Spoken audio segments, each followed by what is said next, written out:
अस्सलाम वालेकुम, आप देख रहे हैं डायरेक्ट लाइन। मैं हूं जवेरिया ज़ैद। नाज़रीन, आज अक़वाम मुत्तहिदा में मसला फ़लस्तीन पर एक कॉन्फ्रेंस होने जा रही है। बिलाशुबा तारीख का ये एक अहम मोड़ है। वज़ीर-ए-आज़म पाकिस्तान शहबाज शरीफ इस इजलास में शिरकत कर रहे हैं।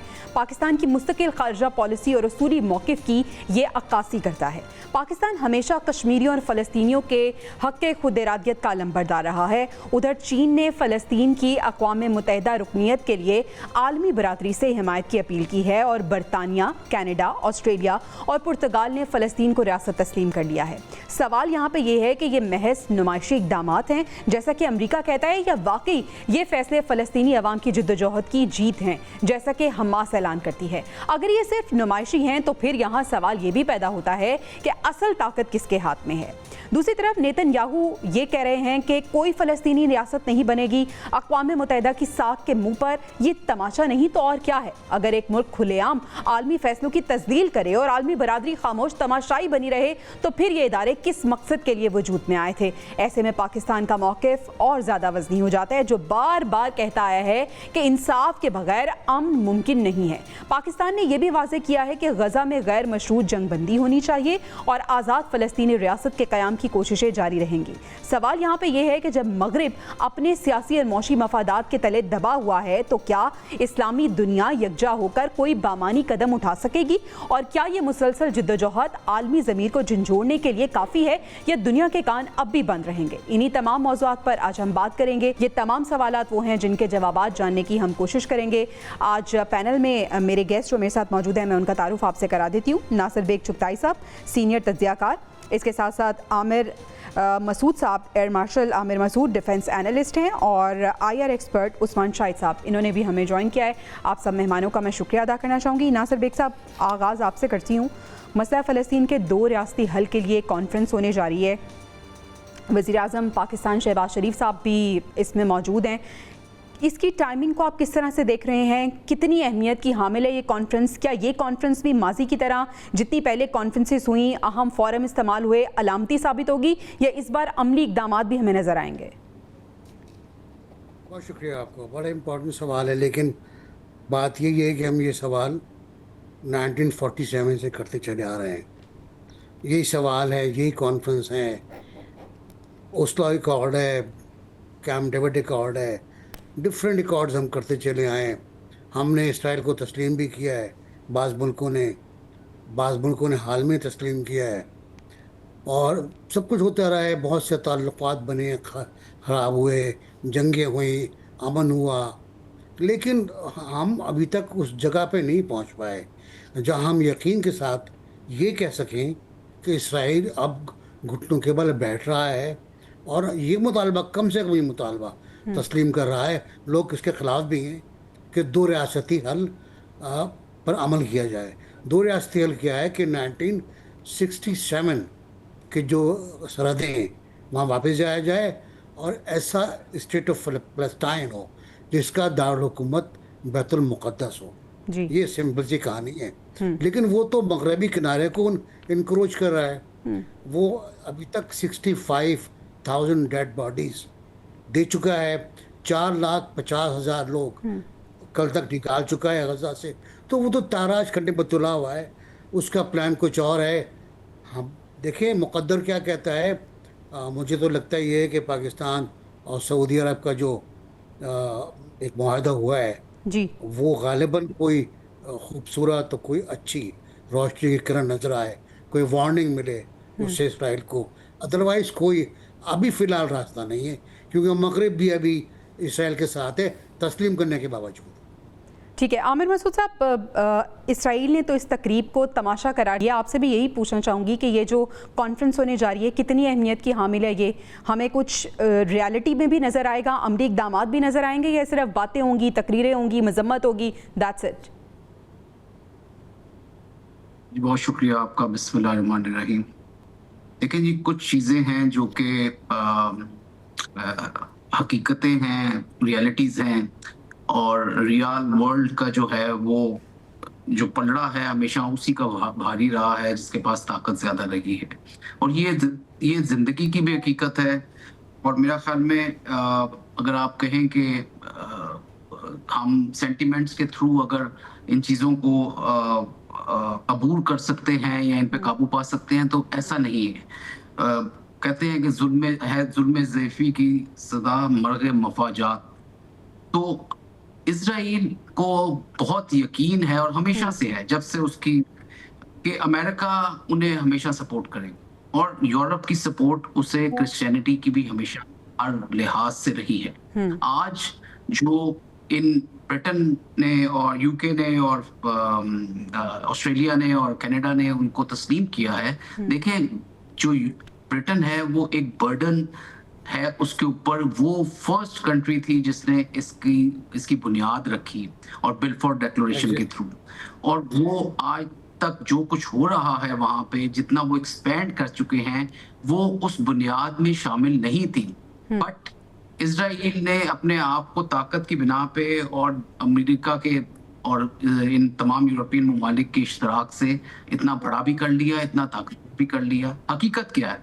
हकीकत यह है कि अमेरिका उसे अभी भी सपोर्ट कर रहा है, पहले भी करता रहा है और फ्यूचर में भी करता रहेगा। अमेरिका की प्रेजेंस इन तमाम यूरोपियन कंट्रीज में मौजूद है, अमेरिका की प्रेजेंस मिडिल ईस्ट कंट्रीज में मौजूद है। तो जब तक अमेरिका की ताकत रहेगी, ना मिडिल ईस्टर्न कंट्रीज कोई कंक्रीट स्टेप्स ले सकती हैं, ना यूरोपियन कंट्रीज जो कि अभी स्ट्रगल कर रही हैं अगेंस्ट रशिया ऑल्सो और अपने डिफेंस बजट को भी बढ़ाना चाह रही हैं, जिनका टोटल इन्हिसार नेटो का स्पेशली जो है अमेरिका पे है और यूरोपियन यूनियन भी उन पे बहुत डिपेंड करती है।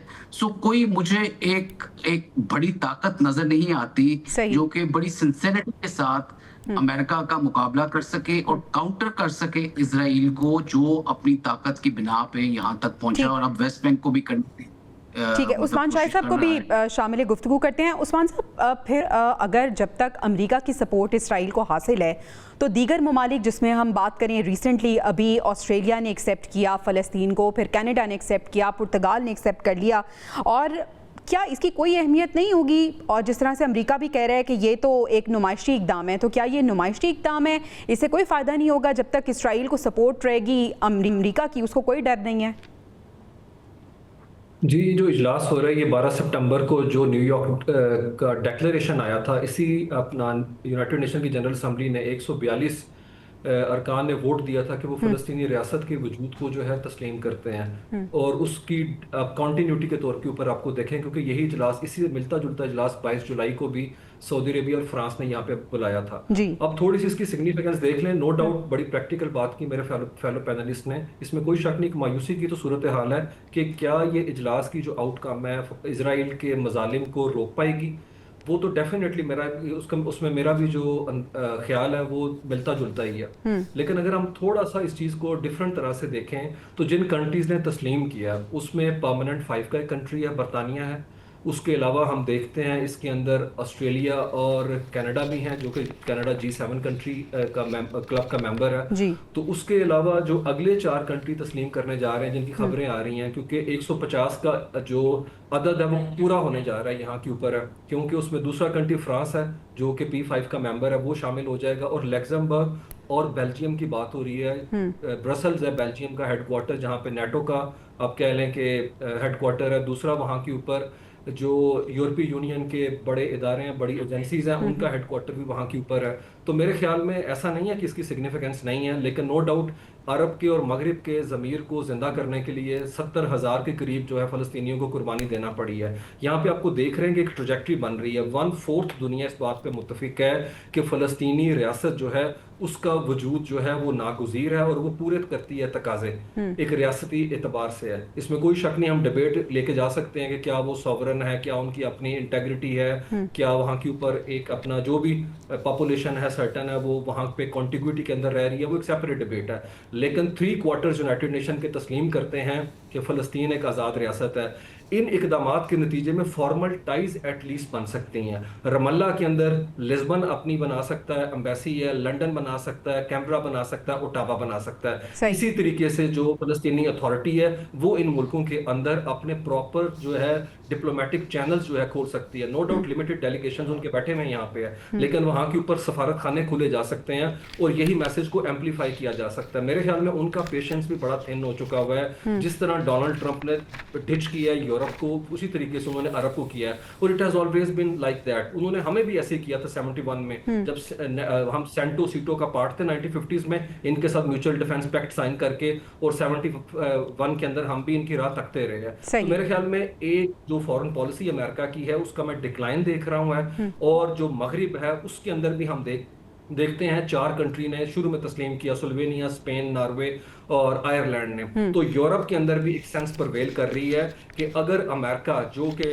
अपना इंटरनेशनल पावर है, अगर वो इकदार और वकार के साथ चीज़ों को लेके नहीं चल रहा, तो ये इंटरनेशनल रूल बेस्ड ऑर्डर को हम एटलीस्ट किसी हद तक तो सहारा दें, नहीं तो हम भी उसी तरह से इक्विवेलेंसी में चले जाएंगे जैसे रशिया और चाइना बिहेव कर रहे हैं। ठीक है उस्मान साहब, आपका पॉइंट आ गया। चुगताई साहब, अभी नेतन्याहू ये कह रहे हैं कि फ़लस्तीन रियासत कभी नहीं बनेगी, ये अक़वाम मुत्तहिदा की तौहीन नहीं है? और अगर हम अक़वाम मुत्तहिदा की बात करें, इस इदारे की बात करें, तो सर इसकी क्या क्रेडिबिलिटी रह गई है? 80वीं सालगिरह अक़वाम मुत्तहिदा अपनी मना रहा है, लेकिन आपको लगता है कि ये इदारा अब इतना क्रेडिबल रह गया है कि हम इस पर बात करें? मेरा ख्याल जवेरिया अक़वाम मुत्तहिदा को चाहिए कि वो अपनी सालगिरह ना मनाए। उसने कोई ऐसा काम नहीं किया, माफ़ कीजिएगा, बिल्कुल सही है, कि जो मजलूम लोगों के, मजलूम मुमलिकतों के लिए हो। वो तो कश्मीर पर अपना जो रेजोल्यूशन है और पैलेस्टाइन पे जो रेजोल्यूशन है, पैलेस्टाइन पे जो फार्मूला है, कश्मीर पे जो फार्मूला है, उसको इम्प्लीमेंट नहीं कर सके। वो अब देखिए, रवांडा में खाना जंगी नहीं रुक सके, वो अपर नाइल पे खाना जंगी नहीं रुक सके। उनके हाथ में कुछ नहीं है, बस वो फारसी में है ना, नशिस्तन गुफ्तन बर्खास्तन, वो है। इसके लिए अमली इक़दाम करना। देखिए, इसराइल और कश्मीर के लिए मुस्लिम कंट्रीज़ को, या वो कंट्रीज़ जो बाज़मीर हैं, जो आज़ादी पसंद हैं, जो हुर्रियत पसंदी की हिमायत करते हैं, उनको कुछ अमली काम करना पड़ेगा। मैं कुछ नहीं मांगता, मेरे दोस्त जो फ़लस्तीनी दोस्त हैं वो कुछ नहीं मांगते, वो कहते हैं कमबख्तो एक काम इतना तो करो कि अपने 2-3 ब्रिगेड फ़ौज गज़ा भेज दो, हमें मेडिसन, फूड और शेल्टर तो मिल जाए कम से कम। हम ये भी नहीं कर सकते, हम एयर ड्रॉप भी नहीं कर सकते। हमारे पास बहुत कुछ है, जहाज़ है हमारे पास लोडेड सामान है, खेमे, टेंट हैं, फूड है, सब कुछ है। ट्रक बाहर लाइन से खड़े हुए हैं रफ़ा पे, लेकिन हम अंदर नहीं भेज सकते। अक़वाम मुत्तहिदा चीखते रहती है, वर्ल्ड WHO वाले, फूड वाले चिल्लाते रहते हैं कि क़हत हो गया, बच्चे भूख से मर गए। भूख से तकरीबन 900 बच्चे जहाँ भाग हो चुके हैं। ऐसा ही है सर, सिर्फ भूख से। और देखिए, 2 लाख लोग ज़ख्मी हैं, जिनमें से 1 लाख ऐसे हैं जो नाकाबिल इलाज हैं इस वक्त, और अभी तक गज़ा में पड़े हुए हैं, उन्हें कोई देखने वाला भी नहीं है। तो अगर हम इतना ही संभाल लें, कम से कम इतना ही कर लें कि उसको चैलेंज तो करें हम इजराइल को, वहाँ जाके, वहाँ पहुँच के, बिल्कुल ऐसे ही है, उनको निकाल के, तो शायद कोई बात बने। वरना अक़वाम मुत्तहिदा की सालगिरह हो या किसी और की। ये सवाल आमिर मसूद साहब आपसे करना चाहूँगी कि क्या हम कुछ कर नहीं सकते, हम बहुत बेबस हैं, या ये हमारी प्रायोरिटी में नहीं है, हम करना नहीं चाहते? हम इस्लामी नेटो की तो बात करते हैं, जब हम अपने डिफेंड की बात करते हैं कि हमें अपने डिफेंड के लिए इस्लामी नेटो बनानी चाहिए, क्या तमाम मुस्लिम ममालिक को इस्लामी नेटो इसलिए नहीं बनानी चाहिए कि हम गज़ा में अपने मुसलमान बहन भाइयों और बच्चों की मदद कर सकें?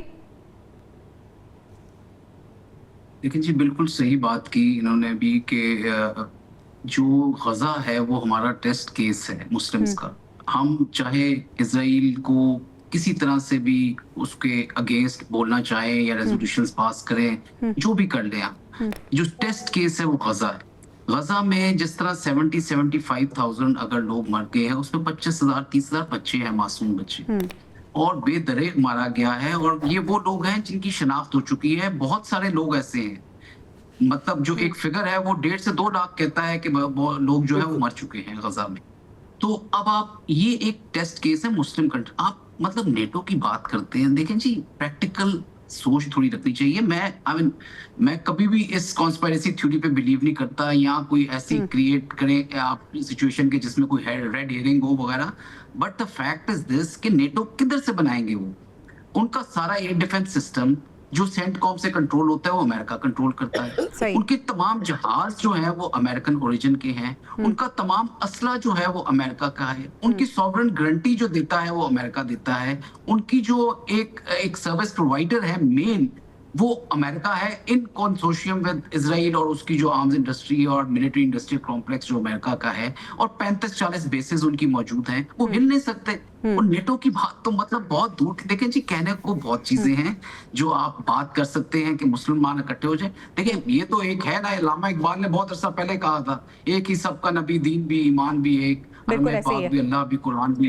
ये उस जमाने से इकट्ठे नहीं हैं। और आज तक मतलब सिचुएशन, अब तो बहुत सारा पानी नीचे से गुजर चुका है। अपनी ताकत को आगे बढ़ाएं, अपनी साइंस एंड टेक्नोलॉजी को आगे बढ़ाएं। पहले उस लेवल पे खड़े हों जहां पे अमेरिका इस वक्त दुनिया की सबसे बड़ी कुव्वत है, जो कि आज तक कभी यूनिवर्स में देखी नहीं गई। और उसके पास वो तमाम औजार मौजूद हैं जिसकी वजह से वो इजराइल को बैकिंग कर रहा है। और इजराइल को पता है कि वो हमेशा उसकी बैकिंग करता रहेगा, बिकॉज सारे लोग जो इन्फ्लुएंस जो रखते हैं इकोनॉमी के लिहाज से, मिलिट्री के लिहाज से, डिप्लोमेसी के लिहाज से, मीडिया के लिहाज से, वो तमाम जूश लोग हैं जिन्होंने अमेरिका को भी गर्दन से पकड़ा हुआ। आमिर साहब, ट्रम्प बरमला कह रहा है कि हमारा असलहा बिक रहा है, हमारी इकोनॉमी स्ट्रांग हो रही है, तो वो क्यों रुकवाएगा जंग?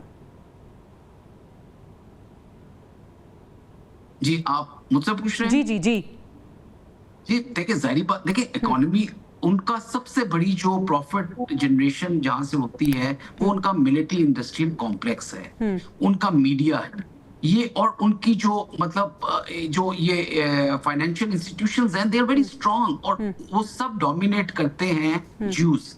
ये इसकी एक हिस्ट्री है पूरी जो कि इधर मौजूद है, और उन्होंने इस चीज का तहैया किया हुआ है कि यहाँ से, अब देखें, ट्रंप ने आते साथ ही स्टेटमेंट दी थी कि गाजा को जो है वो हम टूरिज्म के लिए इस्तेमाल करेंगे। बिल्कुल ऐसे और ही है। इधर से सफाई हो जानी चाहिए, यहाँ तो पैलेस्टीनियंस खुद चले जाएं या हम इन्हें मार के सर, निकाल एक दें। एआई वीडियो और भी आज बहुत तक वायरल हुई थी जो हम सबने देखी थी। जी जी जी, बिल्कुल। देखिए, ये उसी पे काम हो रहा है, उसी की शय पे इजराइल जो है ये, क्या आप समझती हैं कि कभी इंडिपेंडेंटली इजराइल इस तरह की एक्शंस कर सकता है या इस तरह की ले सकता है? बाद में ट्रंप जो मर्जी कह लें जी कि दोहा की जो स्ट्राइक है वो मेरी इजाजत के बगैर हुई थी, या ईरान पे हमला मेरी इजाजत के बगैर, ऐसा है नहीं। ऐसा ही है। ये they are in hands and gloves, और वो इकट्ठे इसमें they are partners in crime. ठीक है उस्मान साहब, ताकत के तवाज़ुन की अगर हम बात करें, क्या अमेरिका आज भी उतना ही ताकतवर है, उतनी ही पावर उसके पास मौजूद है? ये जो बातें हो रही थी, एक नया ब्लॉक बनने जा रहा है, आप किस तरह से इसको देखते हैं? ताकत का तवाज़ुन जो है वो बिगड़ने वाला है या अमेरिका ही बराजमान रहेगा इस पे? मेरे ख्याल में ताकत का पिवट जो है वो तो डेफिनेटली एशिया की तरफ शिफ्ट हो चुका हुआ है। और अरब वर्ल्ड की जो सलामती है वो भी जिस तरीके से पाकिस्तान के साथ उन्होंने मुआहदा किया, और जिस तरह से अमेरिका हम टोटल एलियनेट और अलूफ देखते हैं कतर के हमले के बाद, तो खित्ते की जो सलामती है वो जुड़ी हुई है एशिया के साथ है। तो एशिया के अंदर जो है, मैं अपना जोग्राफियाई लिहाज से, स्ट्रेटेजिकली भी और सियासी एतबार से भी मैं देखता हूँ कि नो डाउट वो क्या कहते हैं, बहुत बड़ी सफ बंदी जो है बनने जा रही है। अब इसके अंदर चाइना का बड़ा सिग्निफिकेंट रोल है। जिस तरह 10 दिन पहले उन्होंने मिलिट्री परेड करके अपना मिलिट्री मसल जो है दुनिया के सामने फ्लेक्स किया और बताया कि हम भी असले की एक सब्स्टिट्यूट के तौर के ऊपर, आप हमें देख सकते हैं, मार्केट है पूरी की पूरी है। तो मेरे ख्याल में खित्ते के अंदर जो नक्शा है उसके अंदर प्रॉक्सी वॉर्स बढ़ेंगी, डेफिनेटली नए इत्तेहाद बनेंगे, नए दफाई मुआहदे वहां के ऊपर होंगे। और अमेरिका के हवाले से जो है मेरे ख्याल में अरब को जो है ना, वर्ल्ड के अंदर एक मोमेंट ऑफ इंट्रोस्पेक्शन है, उन्हें समझ आ चुकी हुई है कि हमने ओवर रिलाई किया अमेरिकन के ऊपर है। क्योंकि जो सलूक वो कर रहा है इस वक्त यूरोप के साथ है, पुतिन को लेके, मेरे ख्याल में उससे बदतर सलूक जो है ना इस साइड के ऊपर जो है वो कर रहे हैं। और अमेरिकन ने साबित किया है कि हम जो है स्ट्रेटेजिक कॉस्ट पे करने को तैयार हैं। हमें इजराइल की सलामती जो है वो अपने अरब इत्तेहादियों के मफादात के ऊपर जो है वो ज्यादा अपना क्या कहते हैं मुकद्दम है। तो मेरे ख्याल में नो डाउट कैलकुलस चेंज हुआ है यहाँ के ऊपर। हम अपना पाकिस्तान जो है वो बिलवास्ता तौर पे इस मसले के अंदर एक फरीक के तौर पे बन के सामने आया। और नो डाउट अभी जो खबरें आ रही हैं कि यमन जो है जिसके ऊपर अटैक करने की बात कर रहे हैं, यहाँ पे मैं नाज़रीन को ये बताता चलूँ कि 3 दिन पहले अमेरिका ने एक इंतहाई अपना कह लें विविड किस्म का स्टेप उठाया, और उनकी जो हाउस की फॉरेन अफेयर्स कमेटी ने एक अजीबोगरीब किस्म का जो है वो अब कह लें कि बिल पास किया है इसका, स्टेट डिपार्टमेंट का। अच्छा। उसके तहत उन्होंने इजराइल के अंदर हथियारों का जो सबसे बड़ा नेटवर्क है, इवन अगर मैं कहूँ कि दुनिया में जो हथियारों का सबसे बड़ा नेटवर्क का जहीरा है वहां के ऊपर, जिस तरीके से स्टॉक पाइल है, वो अमेरिका का था, जो 1980 में उन्होंने बनाया था यहाँ पे ईरान के खिलाफ है कि अगर कोई एस्केलेशन होती है तो अमेरिकन फौजियों को प्रोवाइड किया जाए। अच्छा। और वो अलायंस से मुतालिक था, लेकिन चूंकि वो बेस्ड है इसराइल के, वहां पे उन्होंने चेक उठा लिया, उन्होंने कहा इसको ओवरसाइट नहीं किया जाएगा और अगले साल तक लामहदूद असले की मुंतकली का बिल जो है वो उन्होंने पास कर दिया। ठीक है, एक तरफ ये बिल पास कर दिया उस्मान साहब, दूसरी तरफ बगराम फौजी अड्डे का कंट्रोल वापस लेने का भी ऐलान किया। इस पे हम बात करेंगे बाद। नाज़रीन स्टे विद अस। डॉट को अगर आप वेलकम बैक नाज़रीन। डोनाल्ड ट्रंप की अगर हम बात करें तो अफगानिस्तान में मौजूद बगराम फौजी अड्डे का कंट्रोल वापस लेने का ऐलान उनकी जानिब से किया गया है, जबकि तालिबान ये कहते हैं कि लालच पर मबनी मकासद रखने वालों को अफगानिस्तान की तारीख पढ़नी चाहिए। यानी फ़िलहाल तो उन्होंने डिनाई कर दिया कि ऐसा नहीं हो सकता। चुगताई साहब, अमरीका क्यों बगराम एयरबेस हासिल करना चाहता है? इसके पीछे क्या मकासद हो सकते हैं उसके? इसमें 3-4 चीज़ें। वहाँ बगराम बहुत बड़ा एयरबेस है, ये मार्शल साहब रखते हैं तशरीफ, यहाँ पर बताएंगे आपको। जी जी। बहुत बड़ा एयरबेस है और इलाके को कंट्रोल करता है। एक्चुअली HQ कह लें उसको आप। चाइना, पाकिस्तान, अरेबियन सी और दूसरे इलाके जो हैं उन तक उसकी मार है और ठीक ठाक मार है। सेंट्रल एशिया तक वो काबू कर सकता है। इंटरेस्टेड बात यह है कि बगराम से भी अमरीकी फौज जिस तरह भागी थी, वो भी सबको पता है, जूते वूते छोड़ गए, चले गए थे लोग अपने, पाकिस्तान आके रुक गए थे, फिर इनको जहाज़ों से यहाँ से भेजा गया था। अब वो कहते हैं हमें फिर दो। मेरी इत्तला के मुताबिक तालिबान से उनकी बातचीत जारी है। अच्छा। और तालिबान ने कुछ उनको इशारे भी किए हैं, कुछ किनारे भी किए हैं, लेकिन अभी तक तालिबान की जो पब्लिक डिप्लोमेसी है वो यही है कि 1 इंच ज़मीन भी हम नहीं देंगे आपको। बिल्कुल ऐसे ही है। अगर नहीं देंगे तो वो कहते हैं क्या हम आपका बुरा हाल कर देंगे, जो उनका स्टाइल है बात करने का। अच्छा, ऊपर टैरिफ वो आयद नहीं कर सकते अफगानिस्तान पर, कोई टैरिफ की चीज़ ही नहीं उनके पास, तो काहे पे आयद करेंगे? तो फिर वो जंग लड़ेंगे, हमला करेंगे। हमला कहाँ से करेंगे? वो क्या वो कतर से, आलूबैद बेस से अपने जहाज़ भेजेंगे, उतारेंगे लोग, या पाकिस्तान से करेंगे हमें रास्ता दो, या बैरियर के रास्ते आएंगे। 4-5 ऑप्शन बनते हैं। सेंट्रल एशिया का रास्ता भी है, वहाँ से आएंगे। किस तरह आएंगे? लेकिन बात जवाब यही है कि उनको अब उनकी जो पेंटागन है उसकी फिलॉसफी ये है कि बगराम हमारे लिए एरिया कंट्रोल के लिए बहुत ज़रूरी है, क्योंकि बगराम बेस है। चलिए, इसकी जो स्ट्रेटेजिक इंपॉर्टेंस है वो एयर मार्शल साहब आमिर मसूद साहब से पूछ लेते हैं। आमिर साहब, स्ट्रेटेजिक इंपॉर्टेंस क्या है जिस तरह से अभी बातचीत चल रही है तालिबान और अमेरिका के दरमियान? अगर ये एयरबेस अमेरिका के हवाले हो जाती है, अमेरिका हासिल कर लेता है, तो क्या पाकिस्तान को कोई खतरा होगा इससे? जी देखिए, जो अफगानिस्तान है ना, इससे बड़े लोग कहते हैं और राइटर्स ने भी लिखा है कि it's a graveyard of empire. मैं समझता हूँ कि it's a laboratory for the empires. कभी भी एम्पायर्स को बहुत ज्यादा, मतलब एम्पायर्स की इतनी कैपेसिटी होती है कि वो इतने शॉक्स ले सकता है। सफर जो है वो अफगानियों ने किया है। आज अफगानिस्तान की आप हालत देखें तो दुनिया की मेरा ख्याल में सबसे जिसे कहते हैं ठुकराई हुई कौम है, और जहाँ पे सबसे ज्यादा इकोनॉमिक वूज हैं और सबसे ज्यादा जिन्होंने सफर किया वो अफगानिस्तान ने किया है। तो उसको लेबोरेटरी के तौर पे इस्तेमाल करती रही बेतहाशा सुपर पावर्स जो है। बगराम एयरफोर्स, जिस तरह बेग साहब ने कहा, बहुत सही तरीके से उन्होंने जिक्र किया कि इसकी बड़ी स्ट्रेटेजिक इंपॉर्टेंस है। एक आप कह लें कि सेंट्रल लोकेशन है इसकी, जो कि ज्वाइन करवाता है साउथ एशिया को सेंट्रल एशिया के साथ और फिर मिडल ईस्ट के साथ और ईरान वगैरह के साथ। तो इसकी एक सेंट्रल लोकेशन इसको बहुत स्ट्रेटेजिकली इंपॉर्टेंट करती है एज अ सिल्क रूट और as a route for connecting east to west and north to south and towards the sea also, subsequently through Iran and through Pakistan। तो ये अफगानिस्तान की Bagram base जो है itself, इसके ऊपर उन्होंने मिलियंस नहीं बल्कि बिलियंस ऑफ डॉलर्स खर्च किए हैं फॉर इट्स इंफ्रास्ट्रक्चर। इसका एक दुनिया का आप कहने सबसे मजबूत तरीन और दिफाई तौर पे मतलब वेल डग इन किस्म का इंफ्रास्ट्रक्चर है, बड़ा सिक्योर इंफ्रास्ट्रक्चर है। इसकी जो लैंडिंग स्ट्रिप है वो बहुत हाई क्वालिटी की है। इसके जो बंकर्स हैं, इनके जो पेन्स हैं जिनमें जहाज वगैरह होते हैं, और जो अंडरग्राउंड इनके जो इनके क्रू के लिए या इनके जो फौजियों के लिए जगह है, वो बहुत मजबूत और अच्छे तरीके से बनी हुई हैं। सही। तो इसी वजह से ट्रंप ने अपने ट्वीट में भी कहा था कि अमेरिका जो है वो ये बेस जो उसने अपने खुद हाथों से बनाई है उसे वापस ले लेगा। और ये बहुत दफ़ा ये बात हो चुकी है। उस्मान साहब, आप इस बगराम एयर्स की इम्पोर्टेंस किस तरह से देख रहे हैं, और ये भी कि क्या चल रहा है अमेरिका के जो स्ट्रेटजीज बन रही हैं अमेरिका के अंदर या ट्रंप के दिमाग में, हम एग्जैक्ट तो नहीं बता सकते लेकिन फिर भी क्या हम परसीव कर रहे हैं? चाइना से इनसिक्योरिटी है, या फिर एक तरफ वो बात कर रहा है असलहे की, दूसरी तरफ वो ऑक्यूपाई करना चाहता है ये एयर बेसिस? क्या कोई थ्रेटेंड भी है अमेरिका किसी से? डेफिनेटली है, चाइना से है। मेरे ख्याल में चाइना ने शोकेस कर दिया हुआ है 2 वीक पहले, जैसे मैंने बात की, और स्ट्रेटेजिक इंपॉर्टेंस के ऊपर तो अपना वाइस मार्शल साहब ने बात कर दी और अपना नासिर साहब ने बात की इस हवाले से।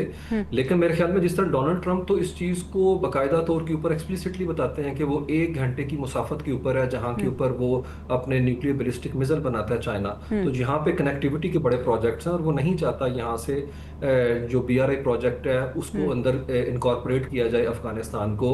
और जिस तरीके से हमने देखा उसने चाबहार के ऊपर अपना पोर्ट पे इस्तिस्ना खत्म किया, मैं उसे इसी कॉन्टेक्स्ट के अंदर देखता हूँ, क्योंकि अच्छा। अफगानिस्तान को सी रूट पर एक्सेस मिल रही थी वहां से है, तो वो नहीं चाहते, तो उन्होंने एक ही मूव से ईरान, इंडिया और अफगानिस्तान को यहाँ के ऊपर स्नैप किया है। तो मेरे ख्याल में वो किसी सूरत नहीं देखना चाहेंगे ऐसा मंजरनामा कि यहाँ से अपना यूरेशियन लैंड जो है वहां से कनेक्टिविटी के रूट बने और एनर्जी का कॉरिडोर भी बने और एक ट्रांजिट रूट बने पाकिस्तान के हवाले से भी है। तो मेरे ख्याल में हम बड़े रेलिवेंट हो जाते हैं ऐसी सूरत में अगर डोनाल्ड ट्रंप कुछ ऐसा सोच रहे हैं। लेकिन मेरे ख्याल में गिवन सर्कमस्टांसिस के अंदर कोई भी अपना ज़मीनी इनकर्जन जो है वो सिवाय फ़लस्तीन के अंदर शायद आप देखें, या हम देख भी रहे हैं जिस तरह उन्होंने ट्रूप्स उतार दी हैं, लेकिन मेरा नहीं ख्याल कि यहाँ के ऊपर दोबारा अमेरिकन ज़मीनी रास्ते से आने की कोशिश करेंगे। वो डेफिनेटली सर्जिकल स्ट्राइक करेंगे, जिस तरीके से हम देख रहे हैं इस वक्त दुनिया के अंदर ड्रोन स्ट्राइक कर सकते हैं। और अल हदीद जो बेस है वो बड़ी इंपॉर्टेंट है, क्योंकि यहाँ से इवैक्यूएशन का सारा जो प्रोसेस है उसे मैनेज करने वाली अल हदीद थी, जो कि सबसे बड़ी उनकी वहाँ पे मिलिट्री की बेस है। और डोनाल्ड ट्रंप तो इस हद तक ऑब्सेस्ड हैं इससे, अपना बैकग्राउंड एयर बेस से, तो वो रनवे का जो मोटाई है उस तक के जिक्र कर रहे थे अभी प्लेन में जब वो यूके से वापस गए हैं। तो मेरे ख्याल में डोनाल्ड ट्रंप जो है वो है तो बड़े एरेटिक है, लेकिन इस मामले के अंदर वो बैक चैनल भी जो है रब्ते कर रहे हैं। अभी ज़ल्मे खलीलज़ाद जो है पिछले हफ्ते वहाँ पे थे, कन्विंस कर रहे थे, जो कि रिफ्यूट कर दिया तालिबान ने कि हम किसी सूरत में 1 इंच भी आपको नहीं देंगे। शॉर्ट आंसर दीजिएगा उस्मान साहब, क्या आमादा कर पाएगा ट्रंप अफगानिस्तान को? नहीं, मेरा ख्याल है शायद कोई इस तरह की सूरत बन सके, क्योंकि जिस तरीके से अपना इन्होंने पैसे उनके रोके हुए हैं, वहां के ऊपर फ्रीज करके रखा हुआ है, सारा सिस्टम चोक किया हुआ है। अगर शायद बार्गेनिंग को डोनाल्ड ट्रंप ही has been quite good for that matter, वो कोशिश करेंगे कि इन्हें इंटरनेशनल रिकग्निशन दिलवाने के बदले में शायद कुछ ऐसा हो सके, कोई बार्गेनिंग की सूरत में ही ऐसा हो सकता है। ठीक है, अभी हमें ब्रेक पे जाना है। इन ब्रेक से जब वापस आएंगे तो हम बात करेंगे फ़लस्तीन की ही, कि इस्लामी दुनिया अपनी दाखिली तकसीम छोड़कर क्या फ़लस्तीन के लिए एक साथ इकट्ठी हो सकती है, किसी फोरम पे आ सकती है। ब्रेक के बाद डिस्कस करेंगे। Stay with us.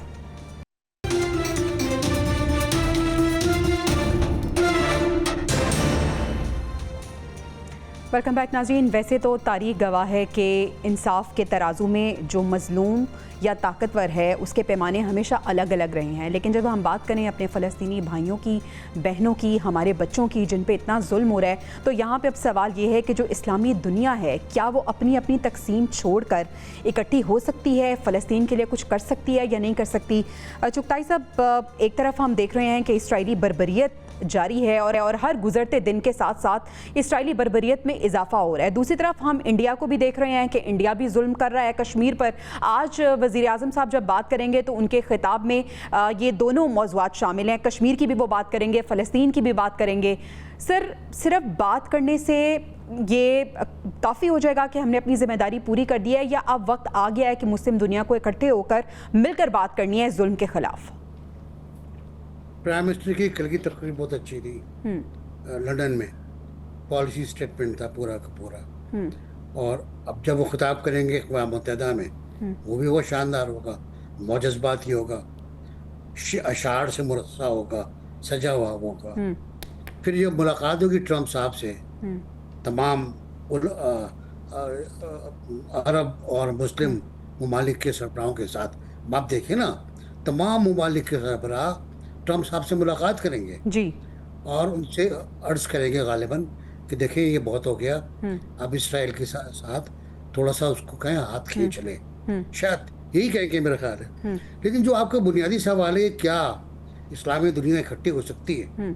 मुझे नहीं पता कि किस इस्लामी मुल्क में, इंक्लूडिंग आवर एरिया, किस इस्लामी मुल्क में 10 लाख लोगों ने, 5 लाख लोगों ने, 3 लाख लोगों ने फ़लस्तीन के हक में जुलूस निकाला हो।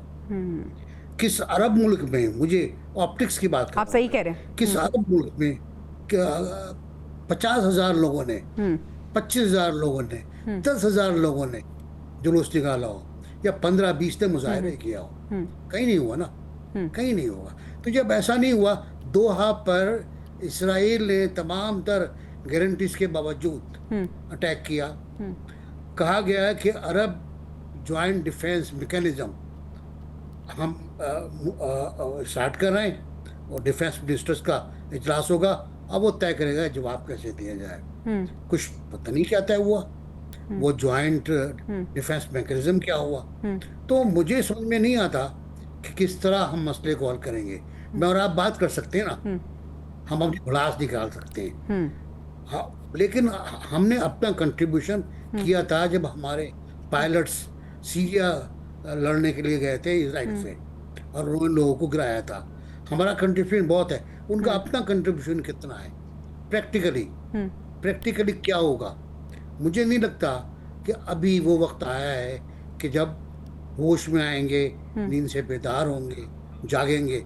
देखिए असला सबके पास मौजूद है, बड़े महंगे महंगे हथियार सब ने लिए हुए हैं, और किसके खिलाफ इस्तेमाल होने ये पता नहीं। बिल्कुल बिल्कुल सही है।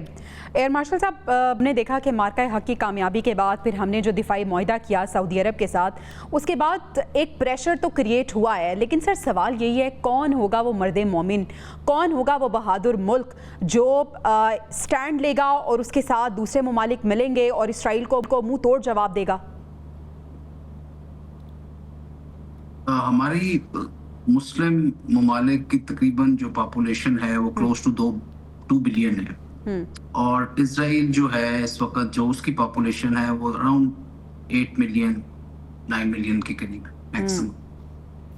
अब आप ये तसाद देख लें कि मुसलमान ममालिक जो हैं वो पनाह मांग रहे हैं इसराइल से by having help of America और समबडी एल्स। मतलब तो क्या ये एक लम्हा फिक्रिया, क्या ये जिल्लत का मुकाम नहीं है? बिल्कुल, ऐसी तादाद में मुट्ठी भर भी नहीं है। जब जी इस वक्त भी जबकि इतना मैसेकर हुआ है, जेनोसाइड हुआ है गाजा में, और आंखों के सामने हुआ है, क्योंकि मीडिया अब हर चीज दिखाता है, और वो लोग जो कि मुसलमान नहीं हैं वो ज्यादा सरापा एहतजाज हैं।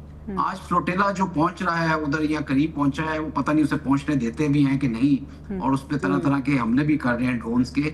उसमें मैक्सिमम कंट्रीज जो है वो नॉन मुस्लिम है जी, और कोई इंडिकेटर नहीं आया इस्लामिक कॉन्फ्रेंस के बाद जब कतर पे दोहा पे हमला हुआ कि जिसमें कोई टेंजिबल किस्म के एक्शंस होते, कोई प्रैक्टिकल किस्म की मैनिफेस्टेशन नजर आती, सिवाय इसके कि एहतजाज लॉन्च कर दिया तो उनको ये कह दिया आप ये देखें कि आपके सिफारती ताल्लुकात हैं मुसलमान ममालिक के, उनको खत्म कर सकते हैं जी, आप तमाम तरह की जो परवाजें चल रही हैं आपकी उनको खत्म कर सकते हैं। मुसलमान ममालिक एक बहुत स्ट्रॉन्ग मिलिट्री के तौर पे पेश कर सकते हैं। पाकिस्तान की मिलिट्री बड़ी स्ट्रॉन्ग है, टर्की की बड़ी स्ट्रॉन्ग है, इजिप्ट की बड़ी स्ट्रॉन्ग है। आपके पास फाइनेंसेस का कोई कमी नहीं है, सऊदी अरेबिया है, कतर है, यूएई है, China is an alternate option for you to buy sophisticated state of arm ammunition. So ये सब चीजें हो सकती हैं, ऐसा नहीं है कि नहीं हो सकती, लेकिन इसके पीछे अगर विल होगा तो हो सकती हैं। और आज भी अगर मुसलमान एक इत्तेहाद के तौर पे सामने आए, बजाय इसके कि अपनी अपनी फिक्र ना करें और अपने अपने इंटरेस्ट को ना देखें, जिसकी वजह से उन्हें इस चीज का एहसास अगर आज नहीं हुआ।